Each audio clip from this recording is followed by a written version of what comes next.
Divorce Dad Diaries, day 164. It's the school holidays and I got to get these kids out of the house. So, after heating up last night's chips with a bit of sweet chilli, I then realised I hadn't actually hung out the washing yet that I'd put on yesterday. So I decided to quickly do that.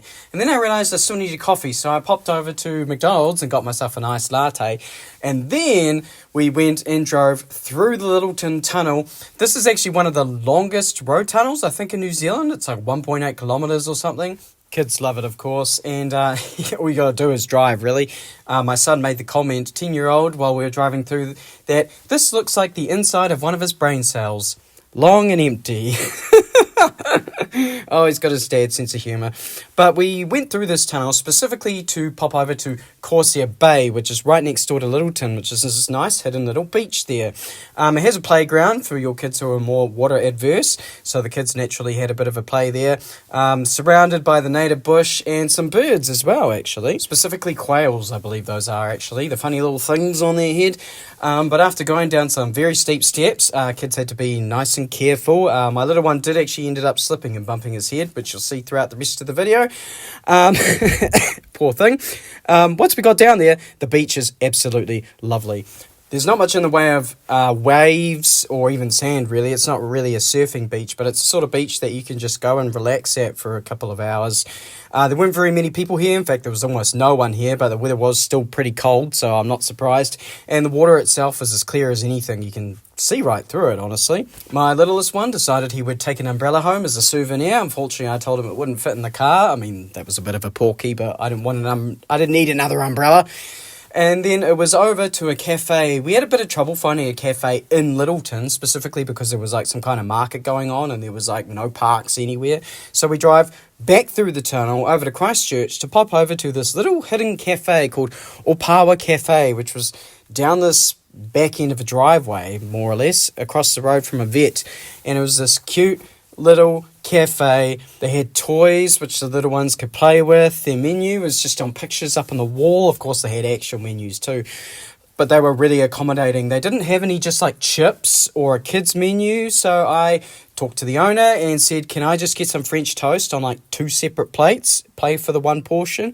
And that's exactly what they did. They were more than happy to accommodate. My littlest one decided he was going to sit on the opposite end of the table, and I got myself an Eggs Benedict. The hollandaise was very lemon forward. Now, traditional hollandaise is mostly made out of eggs and butter. That's why it's so damn good. But what you might not realise is that they generally put lemon in it as well as like mustard. It's been a while since I've made a hollandaise from scratch. But it was very different. It wasn't what I was used to, and it helped cut through the heaviness of the dish, which is otherwise just like, eggs, bacon, and a crap load of heavy sauce. I really enjoyed that. It was something different.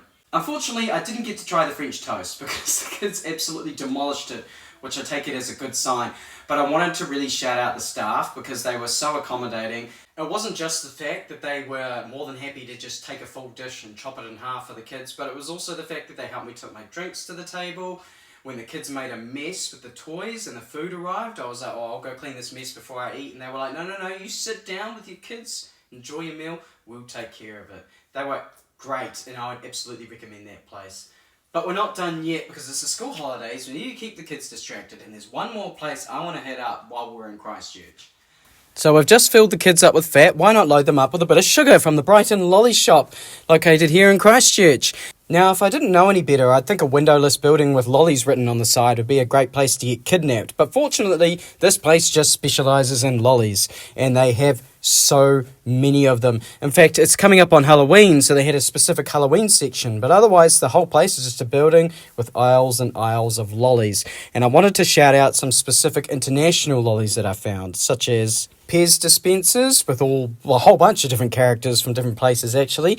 Candy corn. I've always heard how crap this is, but I've never tried it. A ring pop.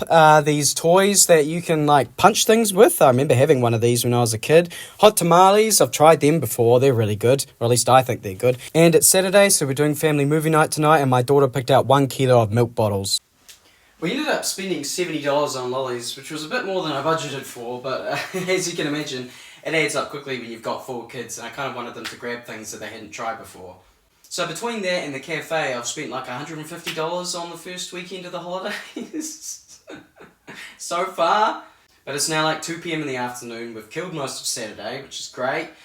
So now we can relax at home, which is also great because I've been really hooked on Minecraft with the kids at the moment. My daughter and I have been working on our minecart through the nether that takes us from our home base to the nether fortress, so we can grind wither skulls and ender pearls at the warp forest just outside.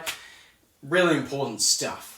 But I'm going to get going, go spend some quality time with them, and I will catch you on the flip side.